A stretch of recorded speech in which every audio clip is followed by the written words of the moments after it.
Every day that you wake up a new person. Every day you wake up a new person. It's hard to believe because you change incrementally. The sparks of your soul are changed for you incrementally. And then, all of a sudden, by a quantum jump, you recognize yourself as a new person with no relation to your past. This occurs every night when you sleep,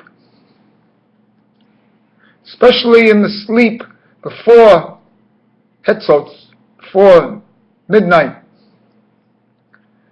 That's the best time to get these changes and then wake up at midnight and then work on those changes while others are asleep.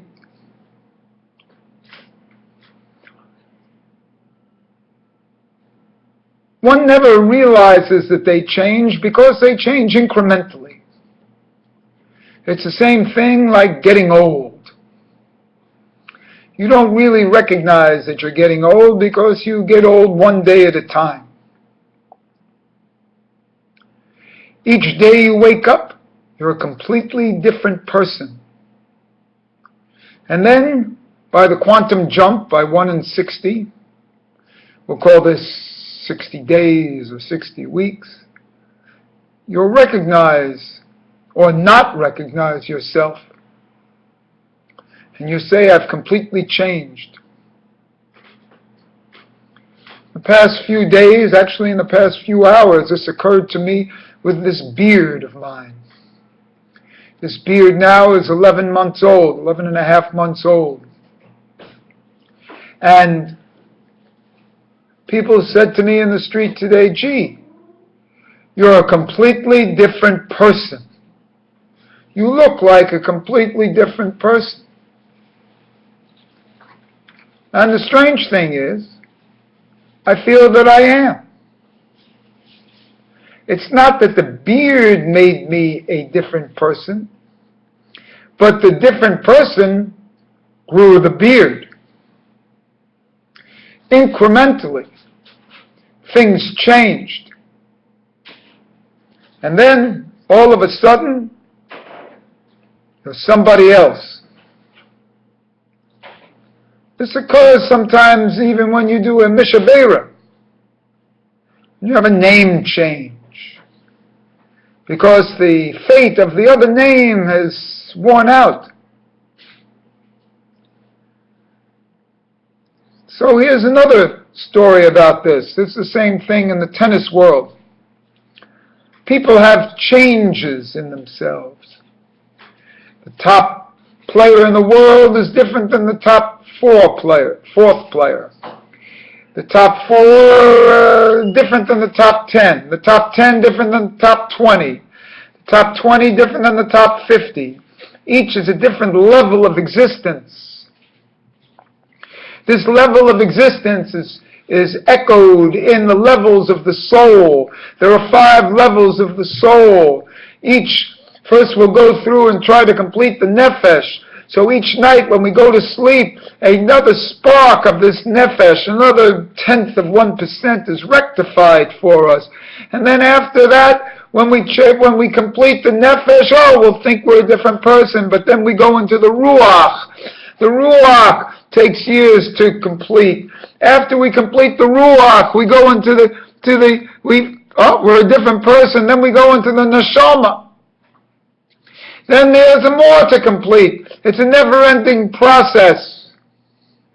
Until we get to our original essence, which was the Yehida, which was a never-changing essence, like the Lutz bone, like the Etzmus level. A never-changing essence that you have to, unfold back into, because that was your original connection to Hashem. This connection, which is like an ishus, is never severed at all. It happens to all Jewish people because the Jewish people are an out-breath of Hashem. And so, even if these people down here have forgotten that they are part of Hashem and are non-believers, so what? Do I ask them their opinion how to get to the Bronx? I'm not asking anybody's opinion. I don't want the opinion of somebody else who says, is there a God or not? All Jewish people are attached to Hashem beyond their ignorance or knowledge. They're totally attached, and that's why part of this second part of this little conversation here has to do with the acceptance of cultural Jews into the fold of Judaism. Cultural Jews are the big statistics of Jews today. Jews that don't believe at all, don't have to even believe in God. They have a feeling that they're Jewish. A miraculous thing about Judaism is that you don't even have to be circumcised to be a Jew. Circumcision is its own mitzvah. It's not important. It's important, but if you're not circumcised, you're still a Jew. It has to do beyond mitzvot. If your mother is a Jew, then you're a Jew. And even that can be debated in a certain extent. Why it has to only be through the mother, we'll call that cultural Jews, but I'm not even ready for that myself.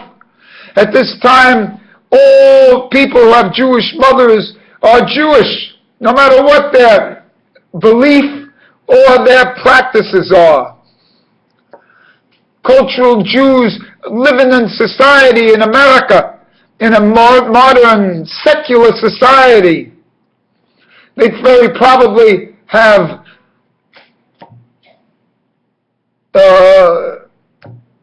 Christmas or New Year's or Easter.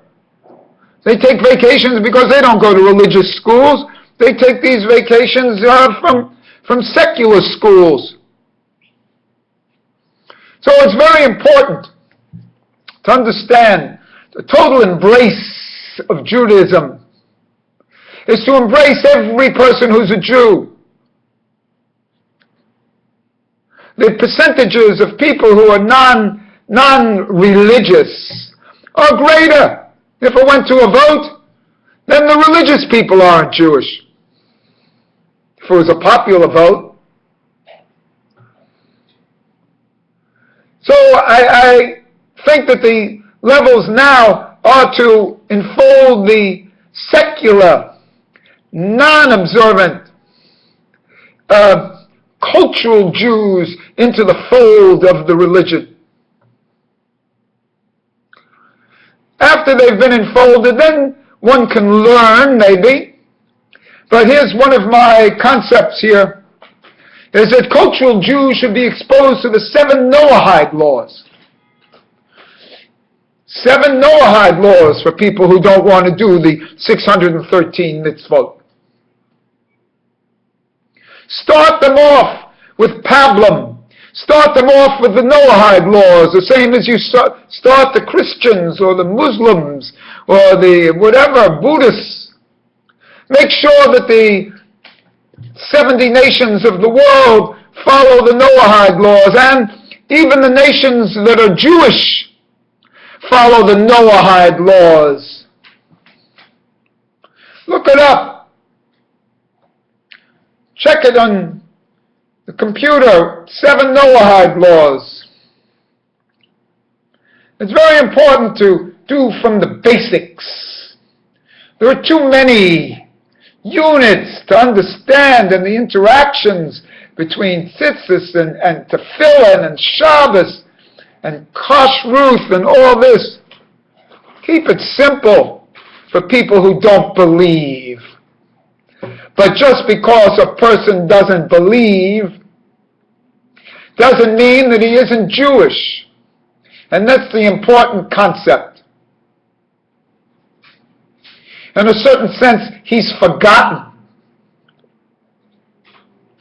He's forgotten the ikka, the root, the main ingredient. That's the most important thing. He's forgotten. He says he doesn't believe. Well, why should he believe? He's forgotten it. See, so at a certain root, he's completely the same as you. When this occurs, then all Judaism will be united. Right now, it's too many sects. Too many different types of prayer books. Too many prayer books. Keep it with the 22 letters of the alphabet. And so, as I started this, each day a person changes. Each day it's a new person. Then one day he recognizes he's a new person. And then he goes from there. And so today I recognize myself as completely new. I'm making these statements because these statements come from a new person. This inclusion of the secular Jew within Judaism.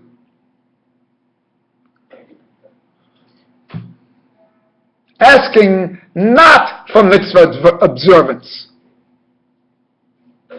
Asking nothing. That's my level of consciousness now. And I look for tomorrow to change even more.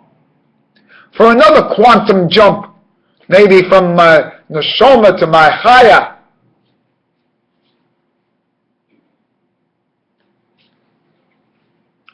That's what growth is. Growth within the same. The eternal return of the same. Yet with consciousness, isn't that Hegel? Isn't that Freud? Look in the mirror. It's the last time you'll see yourself, because tomorrow you'll be someone completely new.